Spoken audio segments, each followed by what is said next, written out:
Asam karboksilat memiliki gugus fungsi namanya karboksil atau karboksilat.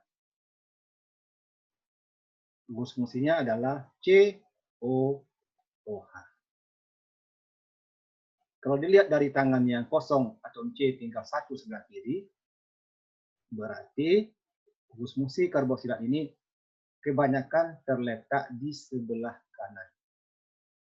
Ya, di sebelah kanan. Tapi bisa juga nanti di tengah kalau memiliki banyak gugus fungsi. Secara umum di sebelah kanan. Cara penulisannya bermacam-macam, ya. Ini yang mendekati kebenaran seperti ini, tapi nanti yang kita gunakan dalam penulisan selanjutnya COH seperti yang sebelah kanan, ya, untuk memudahkan penulisan.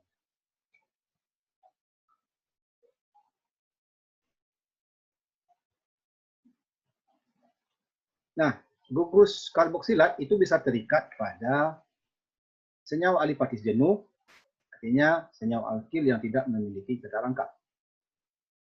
Bisa juga terikat pada senyawa siklis, ya, yang segi 6 tadi.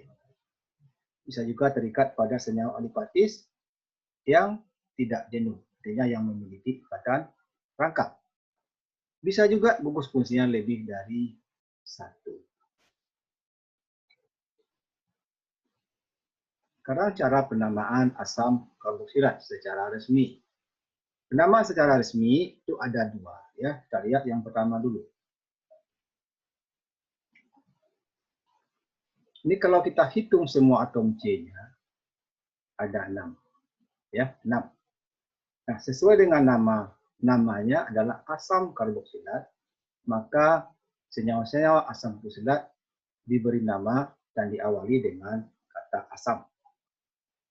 Setelah itu, kita hitung semua atom C-nya, termasuk yang di gugus fungsinya ini. Jadi jumlahnya 6. Kalau 6 dalam alkana itu adalah heksana.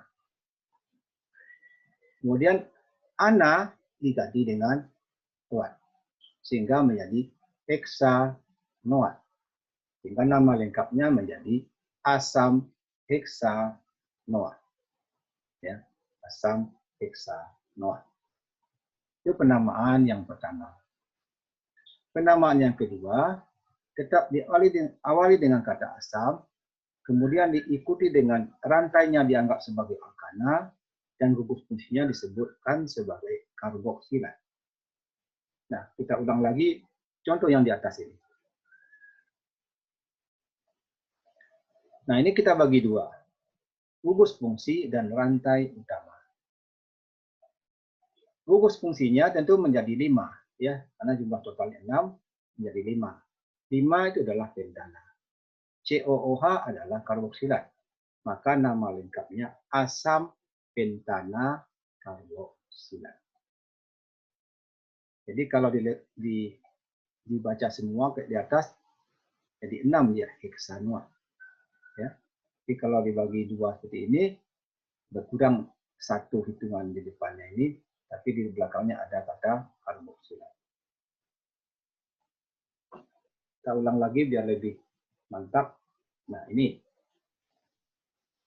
Kalau nama pakai oat ujungnya, berarti ini namanya asam metanoat karena C-nya 1.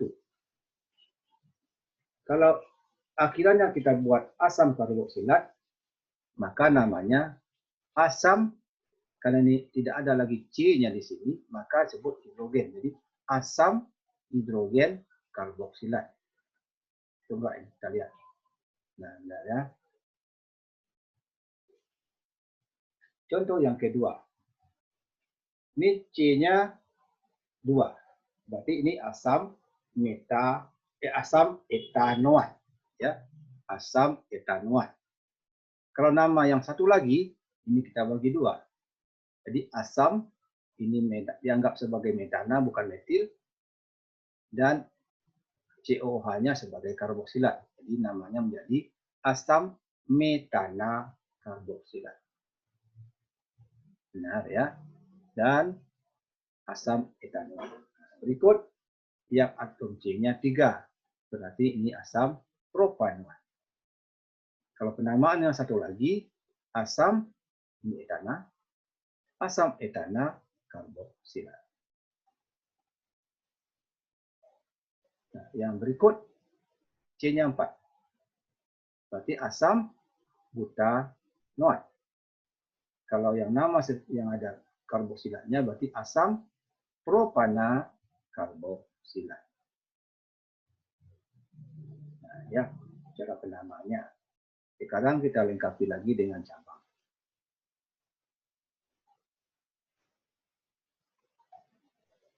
Kalau bercabang, ya, namanya tetap ada 2 macam. Sekarang kita beri nama yang ada embel-embel karboksilatnya. Berarti ini kita bagi 2. Yang bagi 2, berarti kita hitung ini C-nya berapa. 1, 2, 3, 4, 5, berarti ini pentana. Nomor 1-nya dibuat dari sini, nomor 2, nomor 3. Berarti cabang terletak pada atom C ketiga. Sehingga namanya 3-metil pentana. Sedangkan COH asam karboksilat. Sehingga nama lengkapnya menjadi asam 3-metil pentana karboksilat. Ya. Nama yang berikut, nama yang pakai OAT, ini kita hitung semua. 6, berarti heksanoat. Sedangkan dari mana nomor 1-nya? Tidak lagi dari sini, tapi dari cabang gugus fungsi. Ini 1. 1, 2, 3, 4. Berarti 4 metil heksanoat. Ditambah asam di depan, jadi asam 4 metil heksanoat.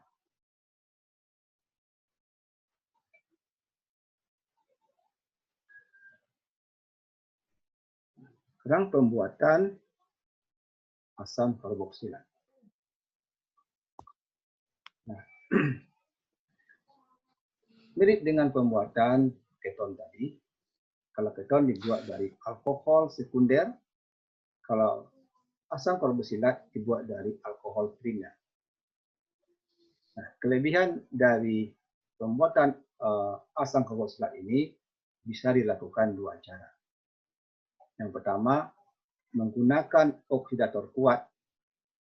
Yang kedua, bisa juga menggunakan oksidator lemah dalam kondisi berlebih, ya, dalam jumlah berlebih. Nah, kalau digunakan oksidator kuat seperti ini contoh alkoholnya, diberi oksidator kuat, contohnya kromat, maka langsung alkohol berubah menjadi asam karboksilat. Tetapi kalau kita menggunakan oksidator lemah dalam jumlah berlebih, maka ada 2 tahap untuk mencapai memperoleh asam karboksilat. Jadi setelah alkohol ini dioksidasi, maka akan terbentuk aldehid dulu. Setelah aldehid terbentuk, baru teroksidasi menjadi asam karboksilat. Ya, makanya jumlahnya harus berlebih. Kita lihat contoh dari asam karboksilat. Kita lihat contoh yang pertama, ini asam karboksilat yang paling sederhana, yang paling kecil, yaitu asam hidrogen karboksilat atau asam metanoat. Ya, tapi nama tidak resminya asam formiat. Rumusnya HCOO.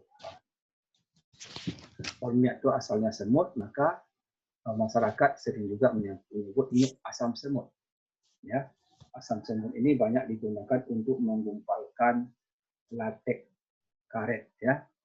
Karet ketika sudah disadap supaya cepat membeku, menggumpal, maka ditambahkan asam semut. Awalnya itu memang ditemukan dari zat aktif yang ada pada semut merah, ya, yang membuat kita itu bisa buka bengkak kalau digigit. Manfaat utama itu mengumpulkan latek, bisa juga untuk membasmi hama, ya. Yang kedua, asam asetat, nama gagangnya ini, ya. Nama resminya asam metanoat atau asam metana karboksilat. Ini rumusnya CH3COO. Ini dalam suhu kamar berbentuk cair, ya. Tapi bisa juga berbentuk kristal. Sifat asam asetat atau asam etanoat. Nah, kalau yang murni itu namanya glasial, ya. Nah, sifatnya kalau lain itu bersifat korosif. Bersifat korosif, ya. Nah, di sini. Ya, bersifat korosif terhadap kulit. Jadi kalau kena kulit kita bisa rusak dibuatnya, ya. Maka di botolnya diberi label seperti ini. Ini merusak kulit. Jadi tidak berwarna, mudah terbakar, baunya khas, menyengat hidung. Nah, ini banyak digunakan sebagai pelarut senyawa organik. Sama dengan ether tadi, ether dan ketol. Ya, cara pembuatannya asam asetat, khususnya asam asetat, itu ada dua cara. Bisa dengan mengoksidasikan metanol sehingga terbentuk asam asetat. Cara kedua dengan mengoksidasi etena, ya, etena, alkena, ya. Alkena kalau dioksidasi nanti bisa terbentuk asam karbohidrat. Dan ini yang banyak dilakukan dalam skala industri, ya. Sebagaimana kita ketahui, ini etena itu berasal dari alkana, alkana berasal dari minyak bumi. Nah, itu pentingnya minyak bumi sehingga bisa dijadikan bermacam-macam. Contohnya ini, ya. Minyak bumi ada yang alkana bisa menjadi alkena dioksidasi menjadi asam asetat. Asam asetat bisa lagi dimanfaatkan untuk hal-hal lain. Atau dirubah lagi menjadi senyawa lain.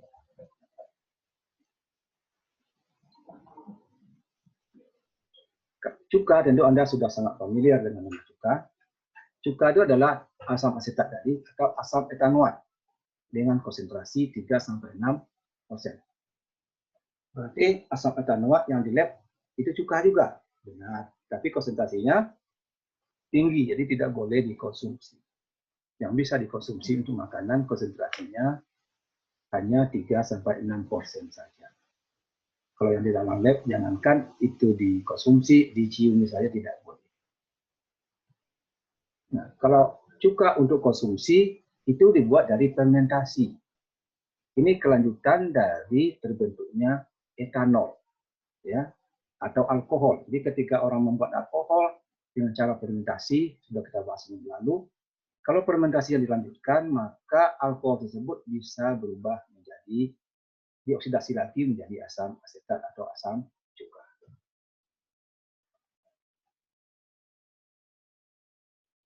Manfaat dari cuka bisa membuat polimer, ya, menjadi polietilen, plastik, menjadi polivinyl asetat, ini menjadi lem, ya.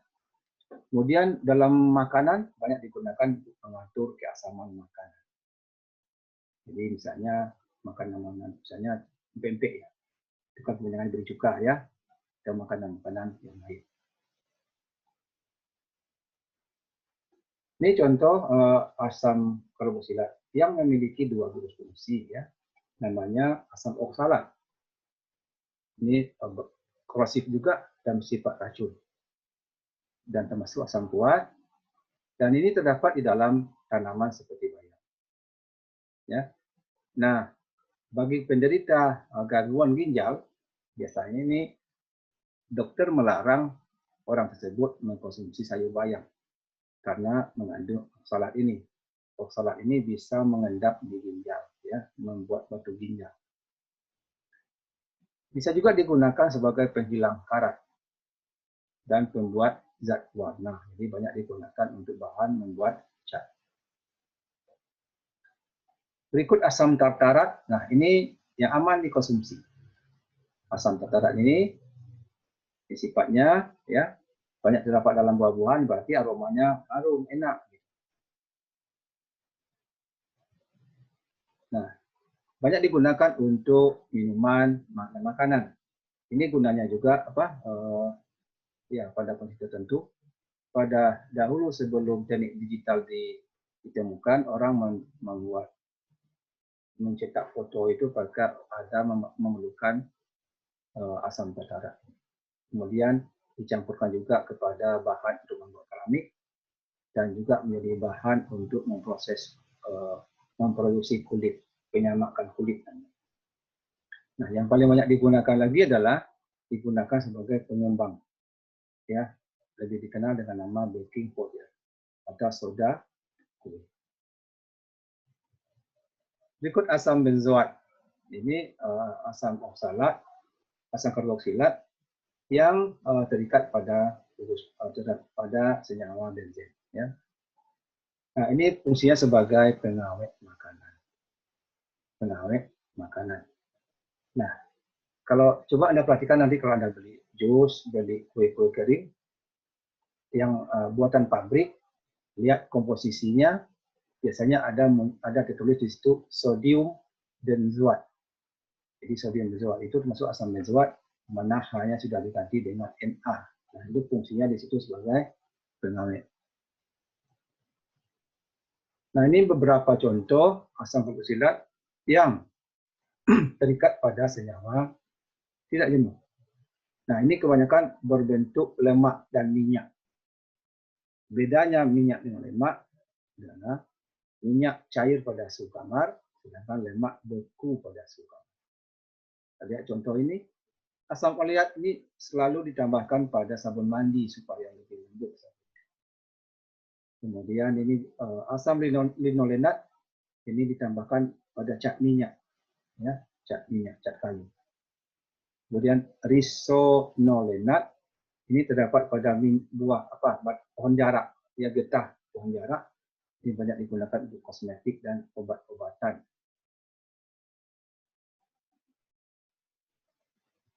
Nah, ini contoh yang lain dari asam karboksilat. Sebagian besar asam karboksilat ini baunya kurang sedap. Ya, Anda lihat di sini ada yang seperti bau keringat kambing, ya. Ini lagi keringat kambing, asam kaproat, ya. Asam kaprilat juga begitu, seperti mentega busuk dan juga, ya. Jadi kebanyakan baunya kurang sedap.